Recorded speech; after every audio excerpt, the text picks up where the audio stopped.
we're talking about, we talked about many topics in relation to love, and now we're going to talk about this. We're talking about the stages of love, how love develops, and explaining that. You know, the examples given, what Chaitanya gave, he said it's like a seed. Bhakti is like a seed. Not literally a seed, it's just an example, an analogy. It's like a seed. Then hearing and chanting is the watering, and the seed grows. And it flowers. And you have different stages that it goes through, beginning with Shraddha, faith, then comes sadhusanga, association.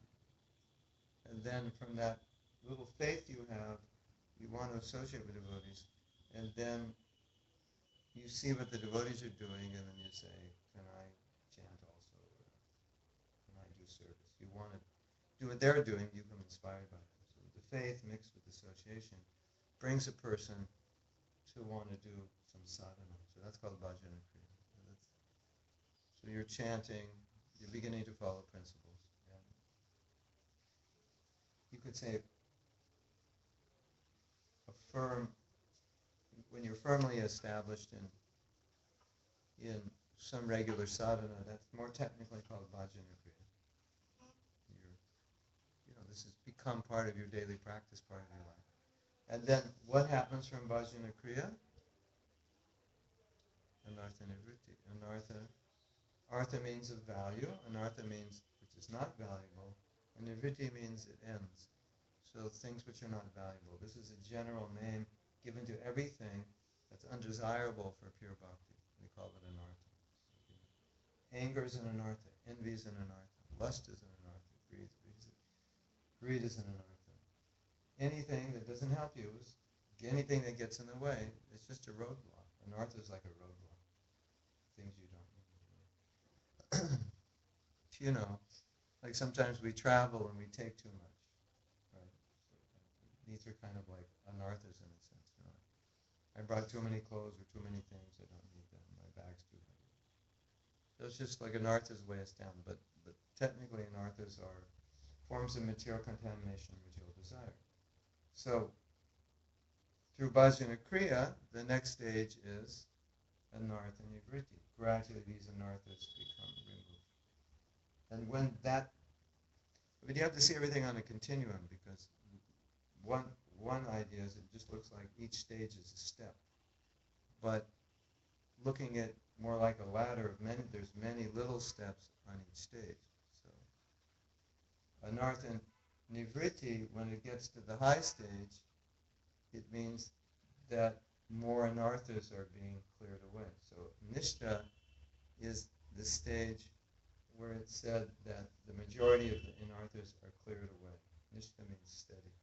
So nishtha is really just an advanced stage of anartha nivritti. Right? Steady? Both. Inside and outside, yeah. You can be steady in bhajana kriya through determination, but inside you'll be a little turbulent. You just tolerate it. Whereas the idea of nishtha is you're not having to tolerate so much, because the anarthas there's less to tolerate. And so, during bhajana kriya, there's some anartha nivritti going on, obviously, right? And of course there's shraddha and there's sadhusanga. So during bhajana kriya, there's some anartha nivritti going on.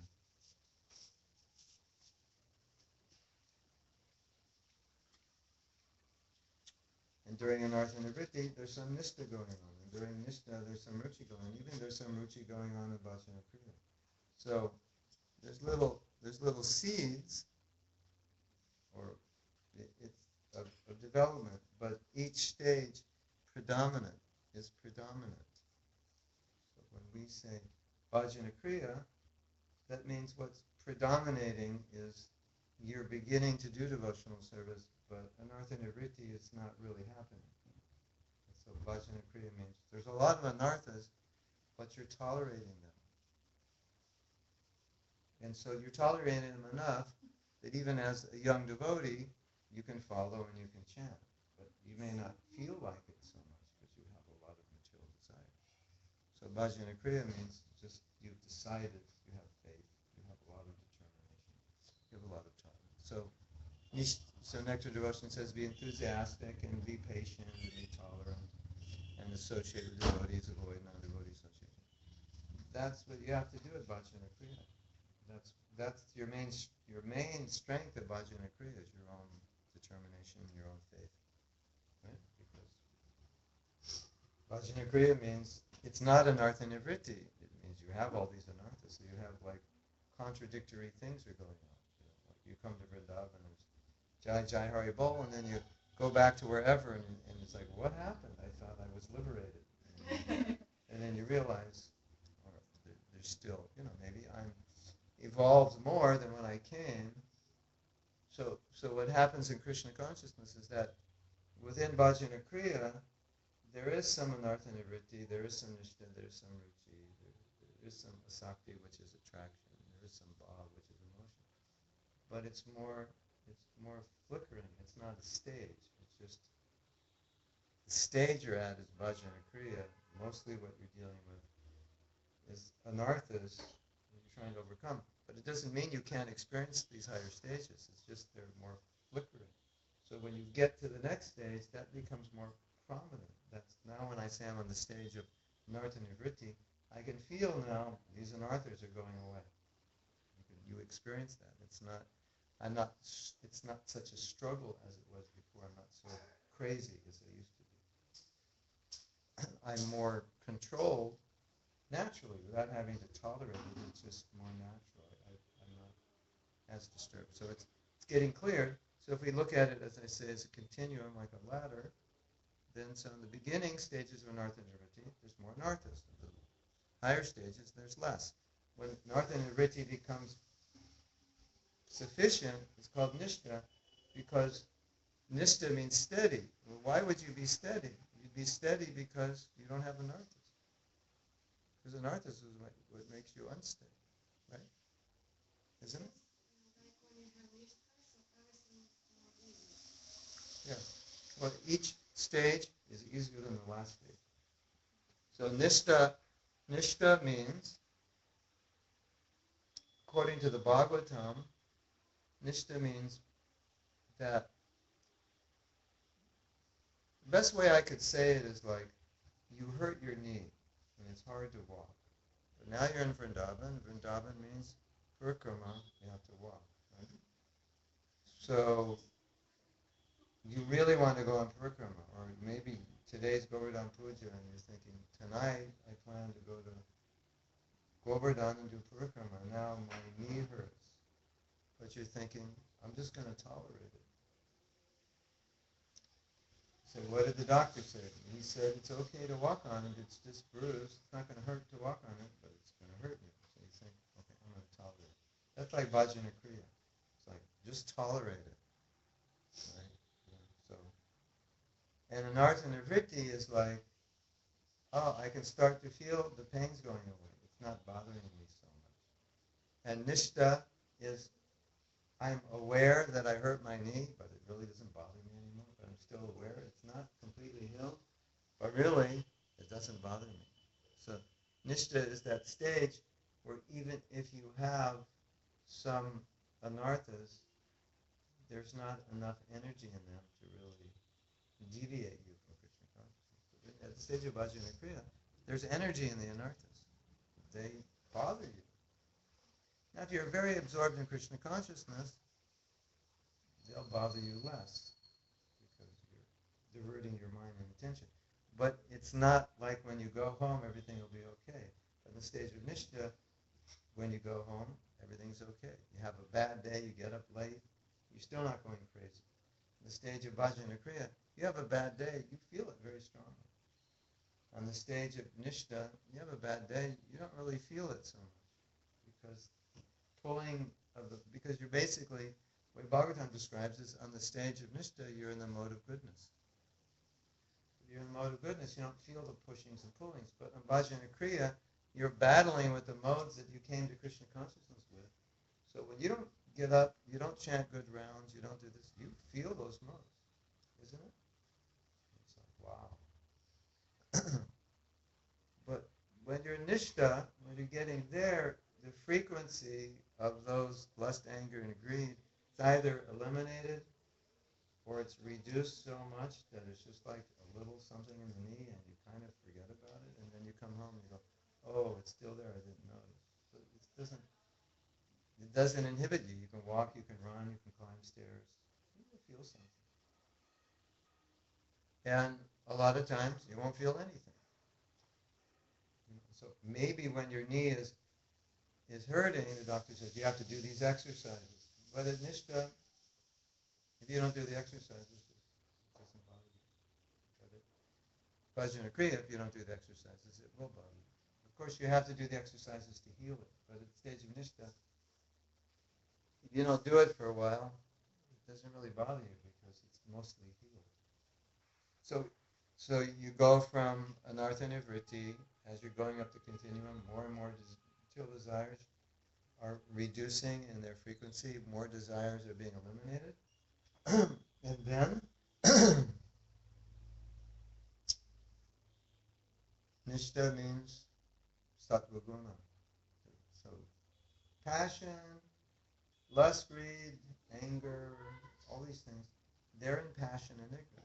They're not in sattva guna. In sattva guna, there's peacefulness, there's calmness. So that's why you get nishta. Because nishta means you're steady. So how can you be steady? That means things aren't pulling at you, right? That's why you become steady. That's why it's called nishta, right?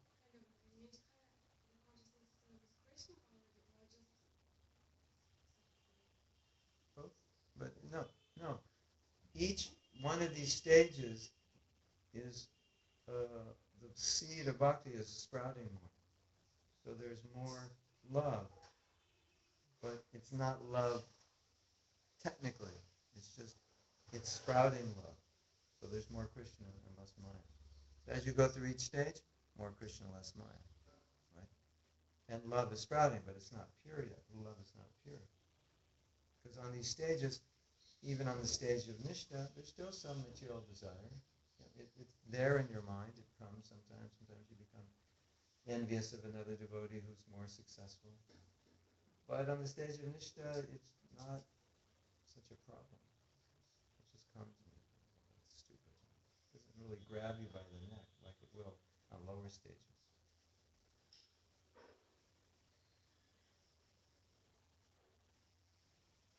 And then, when you're sufficiently out of the modes of passion and ignorance and established in sattva, there's a lot of happiness and pleasure. And it's a platform from which devotional service is very easy to do. So actually, see, also what's happening is that, it's like the better you get at something, the better you get at something. It's like you're learning an instrument, right? So in the beginning, progress is slow. But if you hit a certain point where your skills are developed, then you can progress very quickly. So it's something like that. With when you have less anarthas, your rounds are going to be better. You're more peaceful. You're just more Krishna conscious. And also, because Nishta, the next stage after Nishta is Ruchi, there's a lot more Ruchi in Nishta than there is in Anartha Vritti, than there is in Bhajana Kriya. Bhajana Kriya, your Ruchi really depends on your Sangha. You're in a nice temple, and nice devotees, and then you go home, see your parents, and it's like, oh Prabhu, I could hardly chant my rounds. Your Ruchi is very dependent on your Sangha, your association. But in Nishta, it's not so dependent on that. You're sattvic. You have more of it. So in Nishta, your Ruchi is developing a lot. So as you go on in Nishta, there's a lot more Ruchi than in the lower stages. And Ruchi, and each of these qualities is symptomatic of having love. Obviously, when you have love of Krishna, you have Ruchi. Right? Taste. Ruchi is taste. So as you get into higher stages of Nishta, come to ruchi. And ruchi means taste. And that point of ruchi means you kind of become a Hare Krishna, a bona fide Hare Krishna. Like you actually become like, it's not like a fake anymore. Like a lot of times we say these devotees are fanatic. Fanaticism is partially due to the fact that we don't have a taste. And we're kind of acting like we do when we don't. You know, so it's like, when we were young devotees, we were so fanatic. When we go out in Sankirtan, we wouldn't look out the windows in the van because everything outside the van was Maya, right? So you'd be in like a horse with blinders on. Don't look at this. Go out in the street, don't look at anything. So fanaticism, we want to be pure devotees, so we become a little fanatical because there's no ruchi. If there's ruchi, you look out the window, you don't look out the window, it doesn't really matter. If you're looking out the window, you're seeing Krishna, or seeing how to serve Krishna. Does that make sense?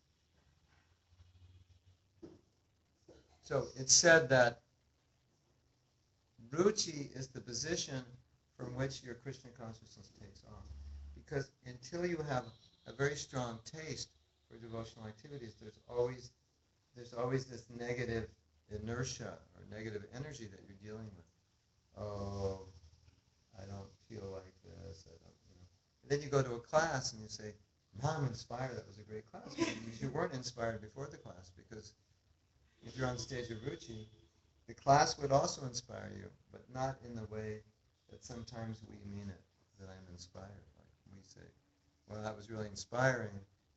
And I get the sense often when devotees say that is they were coming from an uninspired state, and so that class really inspired and really woke them up. Whereas on stage of ruchi, you'll get excited about the class, but it'll be more like, that was a nice class, I liked it, yeah, it was tasteful. It's like increasing your ruchi. You're already, it's just, it's like dessert rather than a meal. So when you're not in ruchi, it's like you're starving, and the class was like, that was all rice and chapatis for me. I was so hungry. But yeah, ruchi, and it's like, yeah, that was a nice little dessert. I appreciate it because you're full. So ruchi is that state where Krishna consciousness becomes easy because everything you're naturally attracted to it. Nothing's a struggle anymore. And that's Shastra says that the love of God sprouts at the stage of bhava. But in a sense, you could say it's sprouting at the stage of ruchi. Not in the sense of the level of pure love that you get in bhava, but from the level of this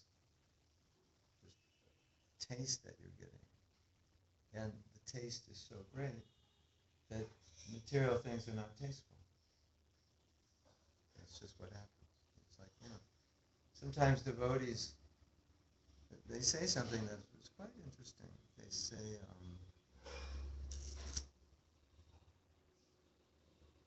I'm afraid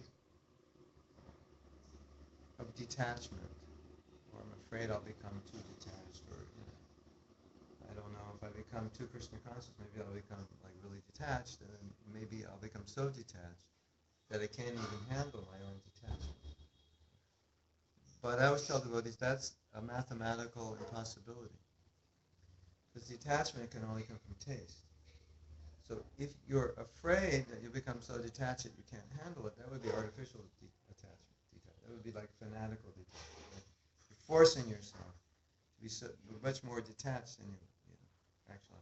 What if I chant Hare Krishna, I become so pure that I just I don't want to work, I don't want to get married, I'm just like wandering in Vrindavan and sadhu, and I don't care about anything else. Like Leela Shakti. Right? What happens if I become like Leela Shakti and just want to go to Govardhan every day, give up the world?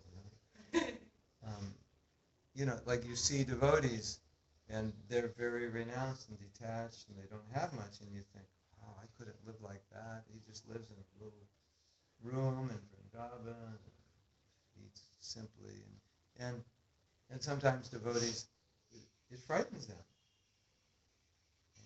But the thing to understand is that detachment is a byproduct of ruchi.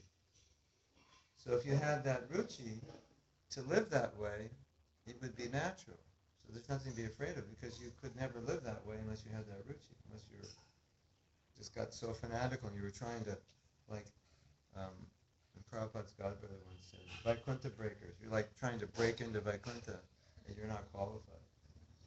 So sometimes we try, I'm going to break into the next level of Krishna consciousness before I'm qualified. But you can't maintain that. Because that's a kind of fanaticism.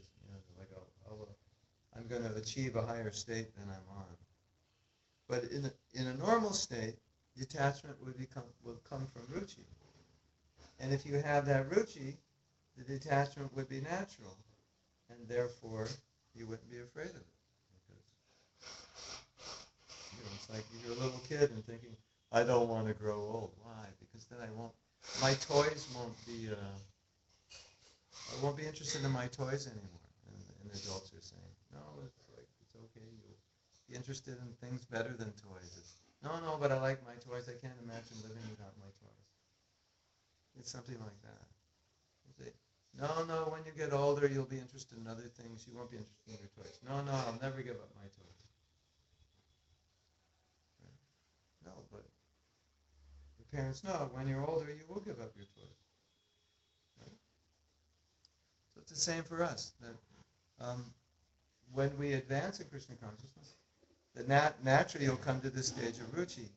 And while you're coming to the stage of ruchi, as I was saying, you will get taste. You do get taste. Obviously, we're getting tremendous taste here at Kartik, Vrindavan. It's amazing. And that's Mahaprabhu's mercy, and Prabhupada's mercy, Radharani's mercy that we get this taste. But ruchi that's, like I was saying before, ruchi is a stage of taste. It's always.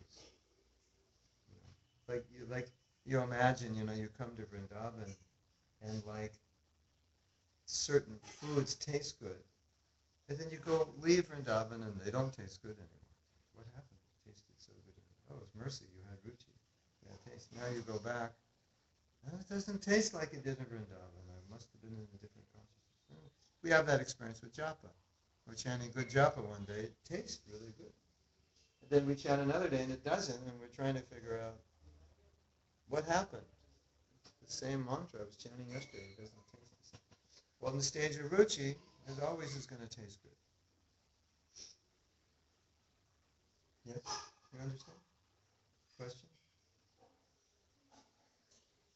Oh, yeah. So this devotee should continue with his sadhana and it naturally will come. Without offenses. Yeah. Serve the Vaishnavas. Read Prabhupada's books every day. Chant good rounds. See the deities. Associate with devotees. And then they'll come. Now, I was mentioning this Prabhupada Katha we had the other day. I was mentioning that. And the godbrother told me the same thing. He was thinking the same thing. Said, I see now so many devotees are advancing, like senior devotees. You see their ruchi. Or you just go out with Dinabandhu Prabhu. You see his ruchi. His ruchi is just head to toe, right? You can see it, right? Now, I knew Dinabandhu, I think I went to Portland, Oregon when he was the temple president, 1975. That's 4 years ago. So he had some ruchi, little, but it wasn't like it is now. It was beginning. And we were all like that. Right? So having lived through these evolutions and seeing our godbrothers who we know evolve and talking to them, hearing their realizations, discussing philosophy, seeing how they live, we see that many, if not all of them, are becoming very, very advanced. And I think you can see that also just by hearing their classes. Just like Devameja Swami was giving class yesterday and he had so many realizations. You can't get those realizations in a year. And he was relishing talking about Damodar Leela, you could see that. That comes with time, right? So I had mentioned in class that I have faith. I have so much faith in the future of ISKCON and in the process of Krishna consciousness because I see so many senior devotees who are so advanced. Then one devotee said something to me. He said, "Oh, Guna Grimar said, yesterday I went to see him. He said, 'Did you read my Vyas Puja offering?' I said, 'No.' He said, 'Because that's what I said in my Vyas Puja offering, how advanced the devotees are becoming.' He said the same thing. So, in seeing that and experiencing it myself, going through all the struggles and so forth, I like to encourage the devotees that even if you don't see results, the results will be there and it's happening. It's just you don't see it. It's not always clear. Like if you burn rice or dal or khichdi, it just covers the whole bottom of the pot, or maybe even potatoes, maybe anything. But I know rice especially because I've had the opportunity to burn rice. I've had the privilege of burning rice. So, and I've also had the privilege of cleaning the pot. Since I burned it, I should clean it. Right? And sometimes it's caked on a little bit, so it's not just like a little piece of potato, but it's like a layer, a fairly thick layer, or maybe it was khichdi or something. But I burned something that was a thick layer. So you get one of these steel pads. Do you have those? It's like steel wire. And you start cleaning. And you see a lot of dirt in the water, but you don't see any of the bottom of the pot. You're cleaning. And you're getting discouraged and you're thinking, maybe I've ruined this pot. Isn't it? You have that experience? I think I've ruined this pot. But then your brain kicks in, and what we call in America elbow grease. You know what elbow grease is? You heard that expression? Anybody? Elbow grease? So you're washing the pot, and I'll come and say, you need more elbow grease. Elbow grease means do it harder. So you're doing like do it harder because it's coming off very slowly. You can see something's coming off because the water's brown, but you don't, with your eye, you don't see it. It doesn't look like anything coming off the bottom of the pot.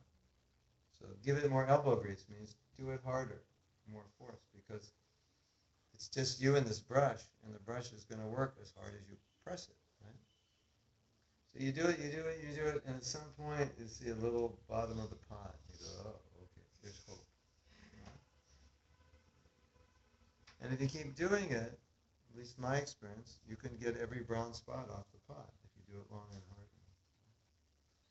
And so that's my experience of Krishna consciousness, that you're doing it and you don't notice that you're actually getting purified. But I can tell you one of the ways to notice that you're getting purified.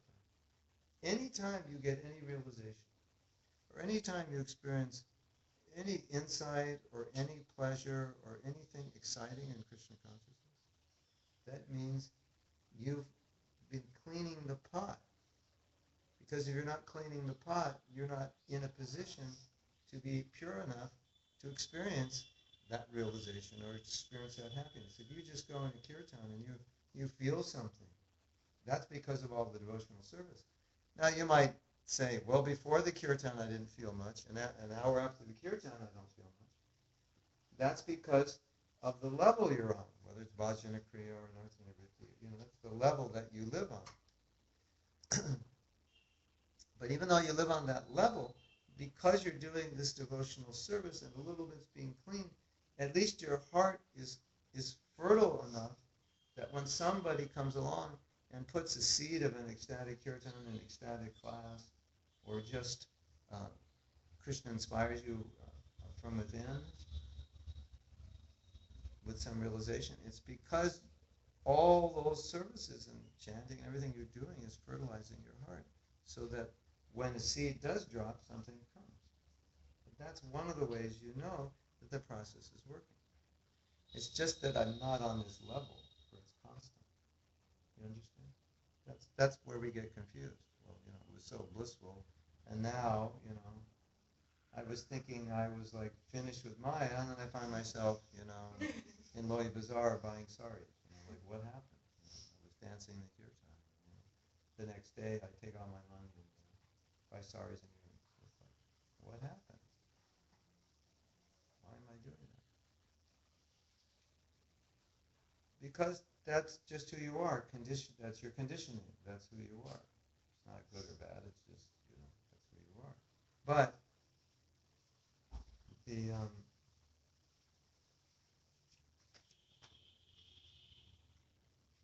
the fact that you can get that bliss and pleasure means the process is working. Especially when you get realization. It definitely means it's working. Yes. Sometimes we can see that some devotees outside singing, they do the same process, but some of them develops faster than the other. Sometimes they say, okay, he has something from the Guru's life, this point, but is there another point that makes one devotee progress faster than another? That's a big part of it. Past. Because of past advancement, it's like, it's not only, but let's just focus on that just so we understand how that works. If you've made advancement, that means you're coming with certain realizations and understandings already, even as a new devotee. And that means your ability to absorb Krishna consciousness and its effect on you is very strong. So you and I, we both chant japa. You and I, we both hear class. But after class, and after japa, it's affected me more deeply.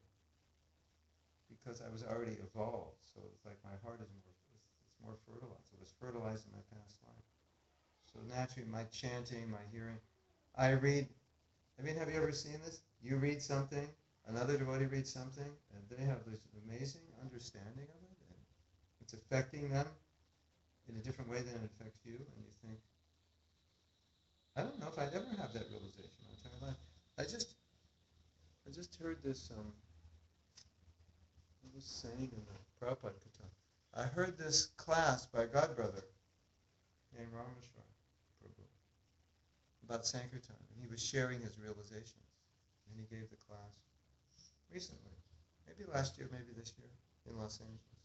Maybe it was May this year in Los Angeles. They have a Prabhupada Memorial Festival. Well, it's Memorial Weekend in America. It's supposed to remember the soldiers. They do that weekend to remember Prabhupada. And he was sharing his realizations about Sankirtan, which were incredibly deep, like shockingly deep. Like when you hear him, you think, how did you understand this? How did you realize this? I heard Prabhupada, I read the same books, but I didn't understand this. How did you understand past life? Now, the most amazing thing about it, what he was sharing in this class were the realizations he had when he was a young devotee. They weren't the realizations of 45 years. Because I've heard these things spoken by him in 1970s, like 74, 75, 76. And he'd been a devotee 4, 5, 6 years. So, number one, I was listening to him speak thinking, it's amazing that you understand this. But more amazing than this is that you understood this when you were a young devotee. Where did that come from? So his ability to understand and absorb is heightened from the very beginning. But if that same devotee makes a mistake, then it'll affect him, and his progress will slow down. So you have both things. It's like, where did you start the race? I know I have godbrothers, and sometimes they'll give lectures on a verse or purport, And I'll think, how did they get that out of that purport? I would have never gotten that. And it's just, it hits them. And I'm trying to think of an analogy. I think fertile soil is the best analogy. Like, how did that grow so fast and so deep? And when you grow something in nice soil, have you ever tasted a tomato? Tomato? Yes, home grown. Homegrown and really fertile soil. It doesn't even need salt, and it's almost liquid. Yeah. And yeah, you have to be careful when you bite it because sometimes the juice will just fly out all over you and all over your friends. And I remember eating one, and it actually didn't need salt. It had its own salt, and it's very sweet also. Yeah, sweet. Yeah, nothing like what you buy in a store. Yeah. So sometimes a devotee's realizations are like that. They're like these tomatoes. They're just like so sweet and salty and juicy. And like, where did that tomato grow? What kind of soil did that grow on? Right? So it's also, what kind of soil is in the heart of this devotee. So that's there. But I can also share my experience that if you make effort to chant without offense, obviously don't offend devotees, follow the regular principles, read Prabhupada's books every day, you will get very deep realizations and you will advance very quickly. Because holy name is such a powerful means of advancement that you can catch up in many ways with that person who was way ahead of you. When let's say you joined together, but you saw that person took off. Through proper chanting, you can catch up because the holy name is so powerful. That's just what I've seen in my experience. If you study Prabhupada's books carefully every day, you have some level of sense control, service attitude to the Vaishnavas, you remain humble, and you chant really well, you make incredible advancement.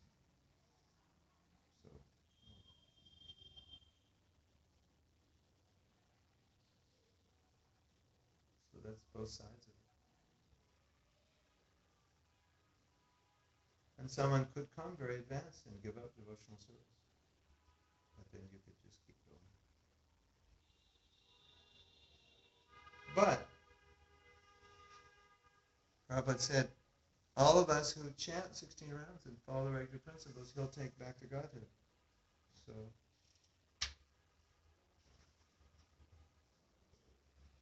wherever you started is not ultimately that relevant because he'll take you back to Godhead.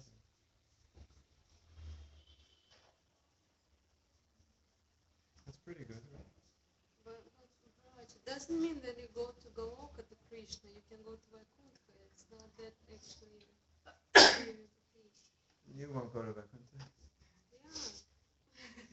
No, I don't want that. Yeah, you won't go. Because but even not. As Gaudiya Vaishnavas, the seed of desire to go to Vaikuntha is not there. And if you wanted to go to Vaikuntha, you would leave ISKCON. But if we not develop our taste proper, we will not go. No, don't worry about it. Prabhupada said, I promise I will take you. It's like if I say, Leela Shakti, I'm going to take you to America.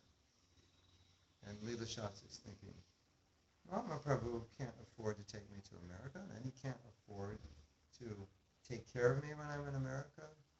And how is he going to get a visa for me? You're thinking about all the practical things, right? And I say, I promise. When I go back to America, I'm going to take you with me. You don't have to worry. Just give me your passport, and I'll arrange everything. And you're thinking, how is he going to do it? But then she thinks, okay, he said he's going to do it, and I know he said he's going to do it. He's going to do it. I don't know how he's going to do it. I don't, I tried to get a visa, and I couldn't get in. I don't know where he's going to get the money. I don't know how he's going to afford to maintain me. Cost of food is 5 times higher. And, just to feed me is going to be $500 a month. How's he going to do it? But he said he's going to do it. I don't understand how, but he said he's going to do it. So, okay. That's now, inherent in Prabhupada's statement is the power of the process. Like I'm saying, now we're seeing devotees, very advanced devotees. Right? They follow this process and they become very Krishna conscious. And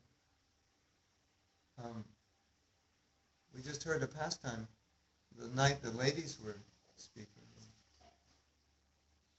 And one devotee was, I forget that, maybe one of you remember, the story where she was saying how Prabhupada, was a dream that Prabhupada came to save a devotee. Was it Moksha, the British devotee she was speaking of. I think she had a dream that Prabhupada had come to save a devotee, or probably it was real life, I can't remember. I think it was a dream. Something, do you remember? There were several dreams. Something about a devotee had come to save, Prabhupada had come to save one of his disciples. I think it's a story where he said anyone who goes to open the temple in Japan or China, so everyone who does it, I will personally come to take this person. And then that person went and opened the temple, then he left practice or something, and then one woman saw this dream, and she called the temple, and she said, some man told me to call because this person is dying, and they understood maybe it's Prabhupada. They showed the picture and said, yes, it was him, and the devotees came to help him to live the body. So he said Prabhupada, and then that's another story, but that's a good one. Anyway, it's a similar story like this. I can't remember the details, but I remember what I remember is the end of the story. Something that Prabhupada had come to save somebody, and she was amazed. And then Prabhupada said, "Don't you think I'll come to save you?" Do you remember that? Something like that. Don't you doubt that I'll come to save you? So, one of the things that we've seen also in devotees when they're been preparing to leave their bodies, that their advancement is like extremely rapid in their detachment and their attachment to Krishna. So Prabhupada said, to go back to Godhead, you have to be attached to Krishna more than anything else. And we see that for many devotees in their last weeks, months, or days. It's like that's all they're thinking of. Right? And even maybe they weren't considered highly advanced, but in that, Prabhupada can also do that. Or in a moment, he can just say, okay, I'm going to take you back to Godhead by my mercy. Now you're pure. You made the sacrifice. So we have that faith. And that's, we have to deal with this. We have to deal with this problem. It's a constant problem that I'm not making advancement. Like I don't perceive it. Right? But as I said, everything you're doing is purifying you, whether you perceive it or not.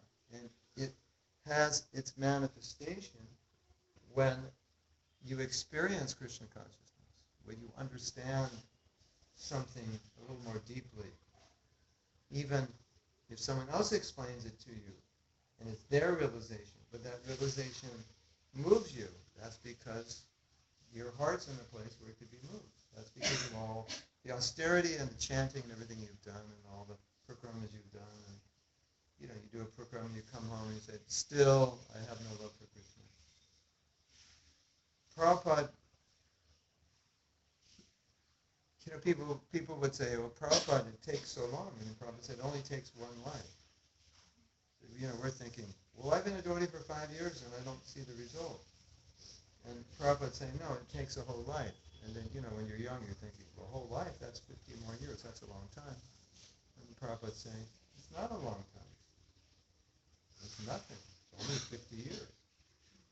So, you have to reevaluate. You're starting a race, You can't see the end so clearly because it's 50 miles away, obviously. But if you keep going for 50 years or 50 days, you'll get there. So you have to understand that it's working. And if you practice it for many, many years and you do it well, you'll see the results. Because then you'll come to this stage of ruchi. And the stage of ruchi, you'll experience it. You'll see it. It's like you just want to do everything. It's relishable. Even the difficulties that you undergo in your service become relishable because it's service. Everything just becomes sweet. And you'll notice this detachment, this disinterest that you didn't have previously. It's like, look at us now. Somebody achieved some great success in Krishna consciousness. And we should be happy. Well, this is wonderful. This person's so successful. We should be happy, right? Sometimes we're not happy. We think, why them? Why not me? Why do they get it all? Why not me? Somebody wins the lottery, you're thinking, why did I win it? I bought a lottery ticket. Why did? Right? Somebody crashes into your car. Why my car? Why don't you crash into someone else's car? Right? That's conditioned way of thinking. But when you're in the stage of ruchi, it's like if that thought even enters your mind, it goes out as fast as it comes in. Like I was saying in class, in the stage of ruchi, you don't bother with all these trivial little things. You don't like me, why'd you say that? You don't get caught up in that because you're too absorbed in thinking of Krishna. And because we're caught up in that, what was in the purport of the Prabhupada saying, because you're Krishna conscious, you're transcendental, beyond duality, because you're absorbed in the bliss of Krishna consciousness. These things don't bother you. So you see, over the years, as you advance, you kind of lose interest in this. People ask me, well, if this devotee does this and says this, how should I react? What should I do? And just the fact that you're asking the question means you're thinking there's a possibility that I could just stay angry. Otherwise, why would you ask? What should I do? Isn't it obvious what you should do? I'm really upset. I'm really angry. Like, what should I do? Didn't you read Bhagavad Gita? It's right there. Control your anger. Do your service without attachment. Right? So we're sometimes trying to justify our anarthas. Well, this is what this person did, so it must be okay if I do it also. That's lower stages. But in the higher stages, it doesn't matter. This person mistreated me, whatever. It's like, I'm not going to ruin my japa just because this person wasn't nice to me. I'm not going to, disturb my service because this and that. Look at Prabhupada. No help. He didn't think, well, I'm not going to America because nobody's helping me. He just went enthusiastic. His ruchi was his bhajan. And his bhajan was the spreading of Krishna consciousness. That was his service to his guru. That's where his taste was. So he wasn't going to let anything bother him. Right? So you'll notice that as you advance. But it's going to take time. And you just have to know that all this hearing and chanting and austerity and everything you're doing is just fertilizing the soil more and more so that creeper can grow, and it will grow. And the only reason it won't grow is you give up. It's the only reason. If you give up, or you commit Vaishnava aparadha, it'll stop growing. And maybe it's not growing as fast as you want it. And if that's the case, then apply Krishna consciousness better. If you want it to grow faster, put more fertilizer. More hearing and chanting. Free yourself from more anarthas. At least control yourself more. Then it will happen. What is the place of going to the temple in this process? Going to the temple is the process of living in a holy place.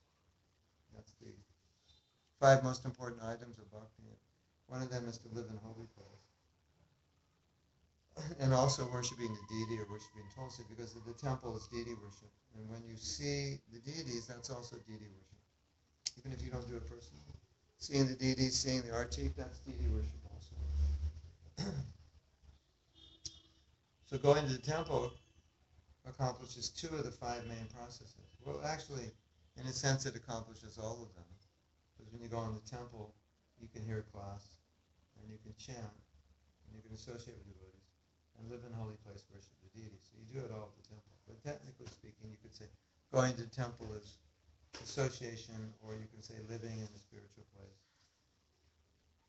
Even though you may not live there, it's like living there.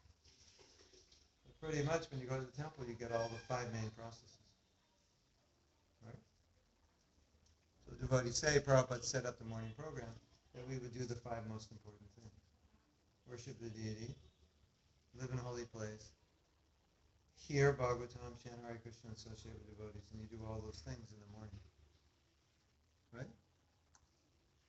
Now, our Shastra says these activities are very powerful, but you don't realize how powerful they are. And one of the reasons we don't realize how powerful they are is because as we're advancing, we're becoming humble. So in our humility, we're getting this perception that we're not advancing. And probably all of us, when we first became devotees, thought we were more spiritually advanced than we are now. We were like, I'm on a spiritual path, and I'm reading spiritual books, and I'm vegetarian. Like we're a bit, we're different. We're better than others. People are foolish. They're not on the path. I'm different. And then we become devotees, and then we start to realize, well, I'm not as advanced as I was. But that's because we are advancing that we could realize we're not advancing. So sometimes it's like that. You're advancing, but you're thinking you're not because you're actually advancing. My wife had glorified Radhanath Swami. He said, Maharaj, you have so many projects, so many nice, doing so much. And he laughed. He said, what am I doing? So that was his feeling, genuine feeling. I'm not doing anything. And Krishna's doing it. I'm not doing it. It's his mercy. And aside, there's just a few projects. There's a whole 7 billion people. How many am I reaching? I'm doing nothing to save the world. And there's more planets in the universe. I haven't even gone there yet. So that's the humility of a devotee. Even though from our perspective, this devotee is doing amazing service and very advanced. So we have to recognize that humility also is a sign. It's kind of a paradox because as you feel you're not making Krishna an advancement, that's a sign that you are. Now, it's hard to convince you of that, right? Because Lila Shakti will say, no, I'm actually not advanced. And I say, no, you think you're not advanced because you are advanced. No, Maharaj, I'm not. You don't know I'm not advanced. Say, no, you are advanced because you think you're not advanced. And we'll have this argument, right? Going back and forth. And she thinks she's not advanced. Every day she goes to Radhakund. Who knows how many rounds she chants. Just to hear, katha, because she has a taste. And she's thinking, no, if I don't go to Radhakund, I'll be in complete maya. So she's taking it one way, but externally, other people will see it another way. And sometimes we can't see it as other people see it. So we think we're not advancing. Does external achievements of devotees say something about the inner advancement? It might. Does external achievement say something about internal advancement? It might and it might not. That question is best answered by finding out where that devotee is 10 years from now. Because if the devotee is doing well 10 years from now, then you can say that was a manifestation of internal achievement. The understanding is that in the Chaitanya Charitamrita it is said, Krishna Shakti. You need Krishna Shakti. And if you don't have it, you can't spread Krishna consciousness. Krishna Shakti vina nahi tara pravartana. Krishna consciousness can't be spread without Krishna Shakti. And what that means is, if you just turn that verse around and reframe it, you can say Krishna consciousness cannot be spread by material abilities.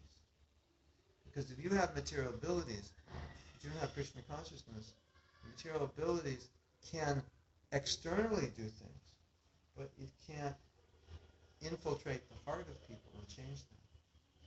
Because it's your Krishna consciousness that changes people. So let's say, like for example, when certain artists did certain paintings that were materially done really well, Prabhupada didn't like them because he didn't see the bhakti in it. You know, they spent whatever, a month, rejected it.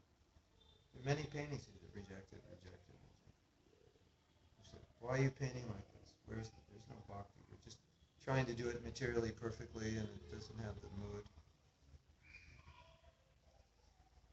Prabhupada rejected them. Even though materially we would say, these paintings are much better, and he rejected them, and they were going to replace the paintings that we thought aren't very good. He says, what's wrong with these other paintings? This is, it's depicting Krishna Lila perfectly. But materially, no. And sometimes, for example, a devotee will lead a kirtan. They're not really a musician, but they have a lot of bhakti, and everybody is moved by it. And then someone's really good musician. But you can feel there's some like performance. They're more in a performance mode. And performance mode means, hey everyone, look at me. Isn't it? That's performance mode. Not, hey everyone, look at Krishna. Hey everyone, look at me. I'm a good singer, I'm a good musician. Nobody chants like me. Whatever. That thinking can enter, right? And that kirtan does not have the same effect on people's heart. Right? So but you might say, no, but in that kirtan everybody was dancing. You say, okay, they were dancing. I will say that kirtan does not purify the heart the way this other devotee's kirtan did. Because Krishna Shakti Vinanai Tara Pravartana, there has to be some bhakti there. Right? So generally what we see, if one has material ability and they're working out of false ego, look at me, I'm the best, I'll do this for Krishna, everyone will recognize me. That's kind of expected in the beginning, and so Krishna, he overlooks it. Okay, this is where you're coming from. But if we're going to spread Krishna consciousness all over the world, you're going to have to evolve beyond this. And if you rise in your position in ISKCON and you don't evolve beyond this, I'm going to move you out because I can't have leadership in my movement who is manifesting only their material abilities to do things and not spiritual abilities. So you can be engaged in ISKCON, but not as a leader who's posing to be advanced because I built a temple or I distribute a lot of books or whatever it is. Krishna doesn't want that. It's a wrong example. And ultimately, you can't be successful. It will fail. So, if we answer that question from your perspective, you have to ask yourself, does this success indicate Krishna Shakti, or does this success just indicate that I have this material ability, and I may be lacking in my Krishna consciousness, but I'm pushing it from my material ability? And therefore, will it lack spiritual substance just because I can do it well? Right? Just like if you make movies, it has to have spiritual substance. And the spiritual substance will come from your consciousness. The pictures you choose, the words that you put in there. Right? And someone more advanced might look at one of your films and say, why did you use that picture? That's the wrong picture. Why did you say that? That's not our philosophy. You know what I mean? And they'll say, you should say this, and you should put that picture. You go, oh, yeah, that'll really change people's consciousness. Yeah, so why is he saying that? Because he's there, and he's not looking at it materially. So that Shakti can enter the art that you're doing, whether it's the movie or the article or the lecture or the painting or the cooking. You taste the bhakti of the cook. Now, you're probably going to say, but if the person has bhakti, shouldn't it taste good? Yes. But Krishna tastes the bhakti. That's the main thing. Well, yeah, if I have bhakti, I'll cook well. But maybe what you think is well and what I think is well is different. But somebody more elevated, they can taste the bhakti and they can say, this is good, this is special. Or they can see it in a movie, or they can feel it in the kirtan, or they can absorb it in the article, or the lecture. Right? So Prabhupada said purity is a force, and we say without Krishna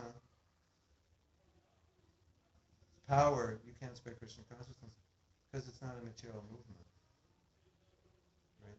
And that would be the fall down of ISKCON would be we try to spread it materially, just by our material abilities. Right? We'll get this nice building, and the building will do everything.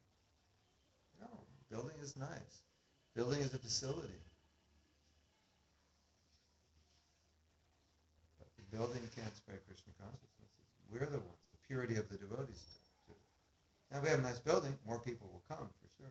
So then we can give them Krishna consciousness. But if we're not pure, the building alone is not going to do it. Right?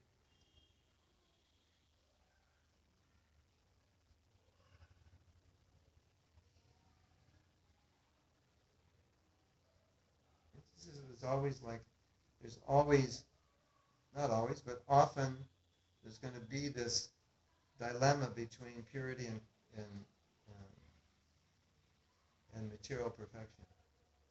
And am I compromising purity to achieve some material perfection? And is material perfection necessary? Sometimes it might be. Like Prabhupada had standard for his books. Standard for the paintings, for the design, quality of editing, and so forth. But he saw that directly as spiritual.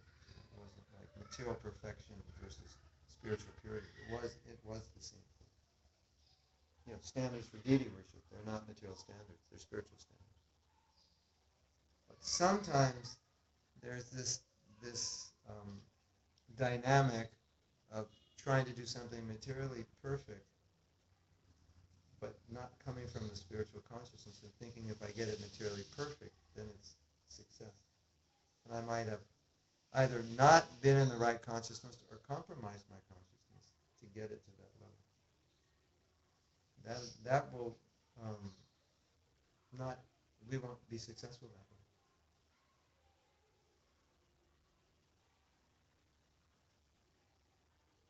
Sometimes material perfection is needed to communicate the spiritual. I'm not saying it isn't, but I'm saying if your consciousness is, if I get the material perfection, automatically the spiritual will come. That's the wrong consciousness. Like, let's say we built this beautiful temple. All of us here are part of one temple. We built this beautiful temple, and there's no morning program. And nobody's chanting 16 rounds. But it's an amazing temple. And the person who built the temple wanted to build the most amazing temple. Why? Because his name is going to be there as the one who built the temple. So the whole thing is wrong. So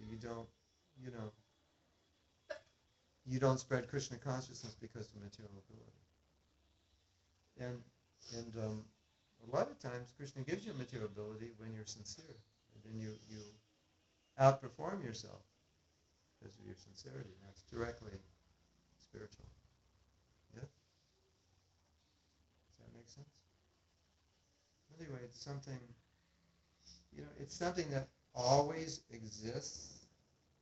Like let's say you could give a class and you think, I'm going to give a great class. I've got 10 jokes.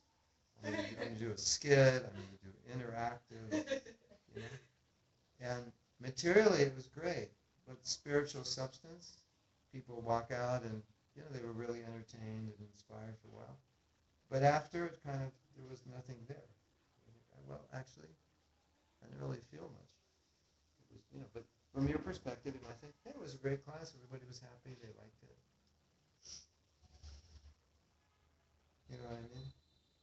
So I'm not saying it's bad to tell jokes or be interactive or any of those things. But if it's coming from the wrong consciousness just to bring attention to yourself as somebody who's capable, and it's not coming from the consciousness that I just want to help these people, that's my only motive,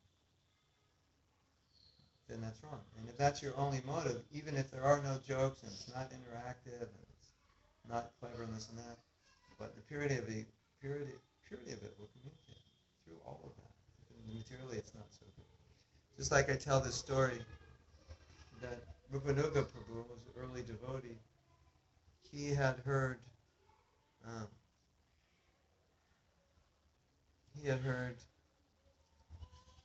Prabhupada speak, but he couldn't understand what Prabhupada said.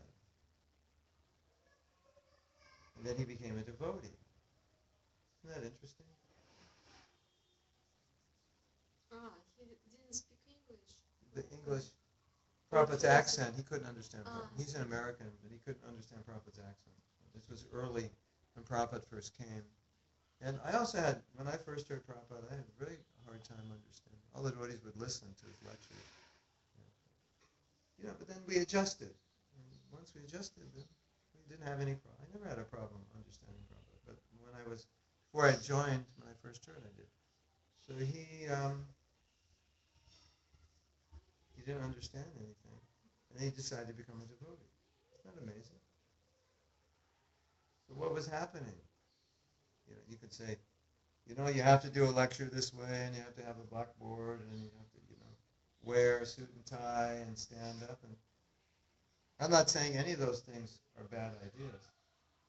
But here, somebody becomes a devotee, doesn't even understand one word of what Prabhupada says, and he's convinced to become a devotee by the purity of Prabhupada's presence.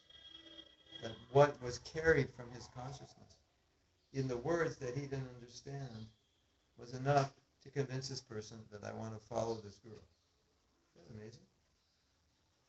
So I think it's a very good example of Krishna Shakti. And so Prabhupada said, don't compromise because your power is in your principles. So the ultimate answer to your question is from internal purity will come the highest success spiritually. Otherwise, you can be successful materially and fail spiritually. Or be successful materially in spreading Krishna consciousness, but it may lack something. Because ultimately you don't spread it by material means. Material means are a byproduct of the spiritual. You make your movies, you build your temples, you do this. Those are so-called material means, but it's coming from the right consciousness. Does that make sense?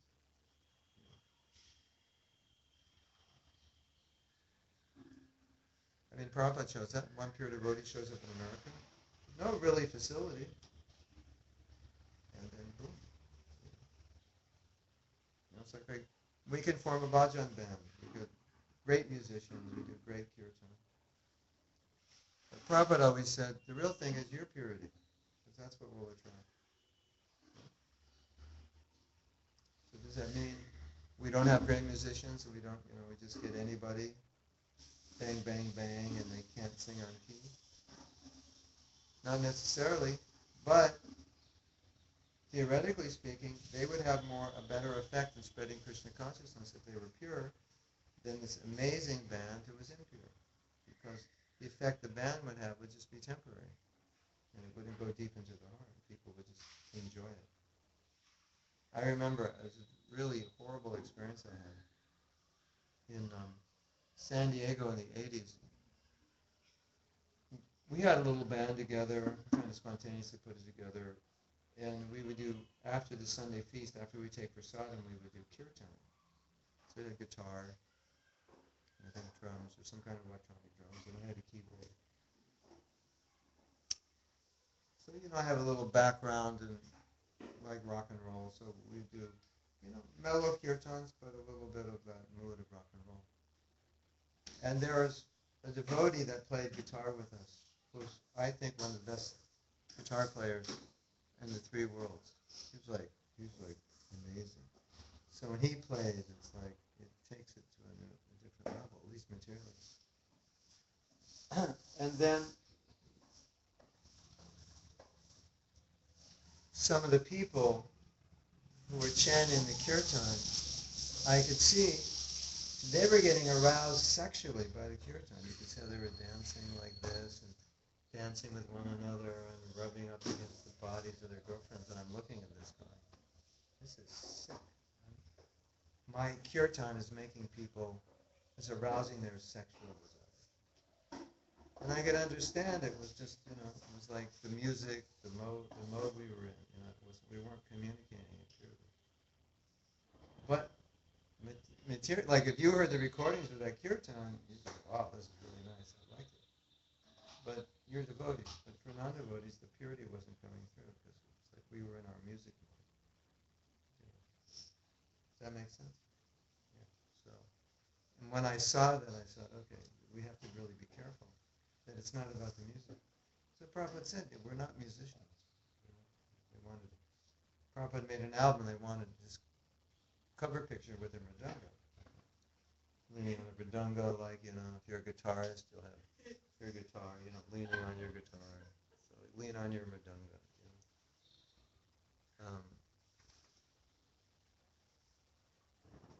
Prabhupada said we're not musicians. So I'm not going to take a picture with a mridanga. Does that make sense?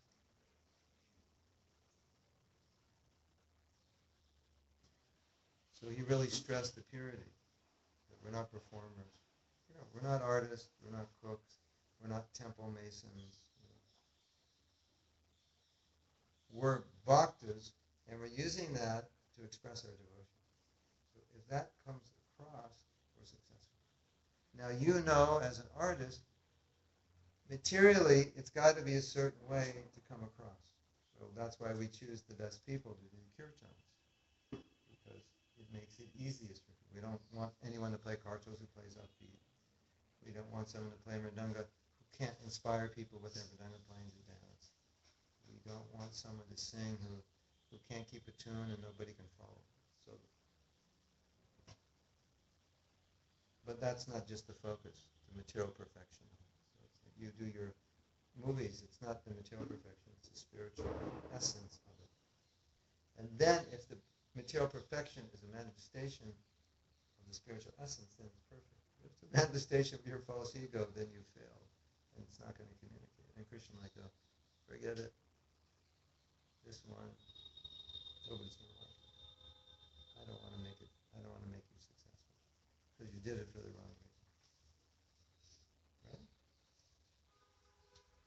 Like your desire, you make a movie, you only have one desire, that this will make people Krishna conscious. It's the only reason I'm doing this. It's not about my ego.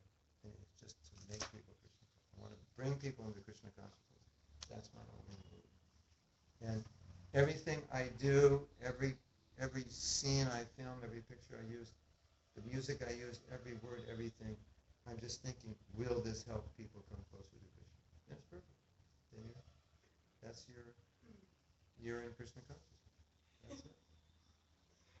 Right? So if some preaching of some devotee makes a lot of other new devotees, it means that he has this Krishna Shakti going through him since he's pure. He may not be pure, but he has a desire to make people devotees. I've seen people who are not pure make a lot of devotees. They have the desire to make devotees, but they themselves don't follow well.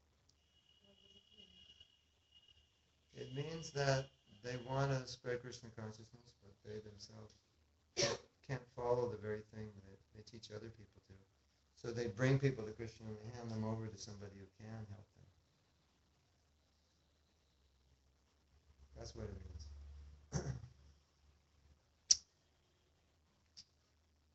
They can bring people to Krishna, but they can't train them because they don't have the purity. So somebody could make a lot of devotees. Like you could sell a lot of books just because, let's say you're very extroverted. Oh yeah, before I was a devotee, I used to sell things. I'm a really good salesperson. It's just natural to you. It's your nature. So you go out and the first day you sell as many books as the biggest book distributor. It's not because of your purity, it's because you have the material ability, but it's also because of your desire. You wanted to do that. To please Prabhupada. You understood that. But can you make those people Krishna conscious that you sold the books to? Well, maybe no. Until you're pure, maybe you couldn't. So it is possible someone could make a lot of devotees who's not pure, simply because they have a desire to do that. But they would not be able to train those people and help those people advance beyond just moving in the temple. And it's a material ability, it's a gift they have. They're good with people. So we say, okay, you can do that service. And obviously, the more pure they are, the more successful they'll be, and the better it will be. And we encourage that. But the ideal is that they're pure devotees. That's the main thing. Like in the Chaitanya Charitamrita, Prabhupada said, we do a drama, only pure devotees. Only pure devotees should play, because pure devotees will communicate purity. Right? Every case is different. But I think it's best for us to look at it in terms of ourselves, for us. How do we see it? You know? Like someone said to me the other day, they said, I was doing kirtan somewhere, and she said, what do you think when you're doing kirtan? No, everybody's dancing, and it's a nice kirtan. I said, what do you think about, how do you interrelate with the people? Are you praying for the people, or what do you? And I said, actually, a lot of times, I don't even notice them. It's just the deity. Because I don't want to notice them. Then I'll think, oh, they're dancing because of me. I'm not singing for them, I'm singing for Krishna. That's my bhakti. So it's like you're doing artik and you're thinking, I wonder how people are thinking how beautifully I'm doing artik. Do they like the way I'm waving the incense? I'm so graceful like a dancer. So you're thinking like that, you ruin it. So we want to think only service, only to please Krishna, Guru, and Krishna. And that's why we do it, to please Guru and Krishna. And that's perfect. That's it. So whether someone is impure can be successful, yeah, because they have material ability, they can be successful. But in the long run, purity wins.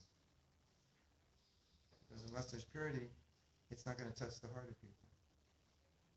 You could be impure to distribute a book. It's Prabhupada's book. They'll get purified. But if you're a pure devotee distributing a book, you'll touch them more with your 1 minute with them. Maybe there's a bigger chance they'll read the book. But if they're already evolved in Krishna consciousness, you could have got up at 10 in the morning that day and went out and distributed books. And if they're evolved in their Krishna consciousness, they'll get a book. It's going to act. Right? You give someone a holy name. If they're ready to become Krishna conscious, no matter where you are, it'll act. But if you're higher, it's going to act on people who aren't as evolved, because you have the potency to inject it more deeply. Does that make sense? So Prabhupada made so many devotees. See him and become a devotee, because he had that power. Okay, we stop. Gone overtime, right? We got bonus points. Right? So we're going to stop, everyone. Thank you for watching.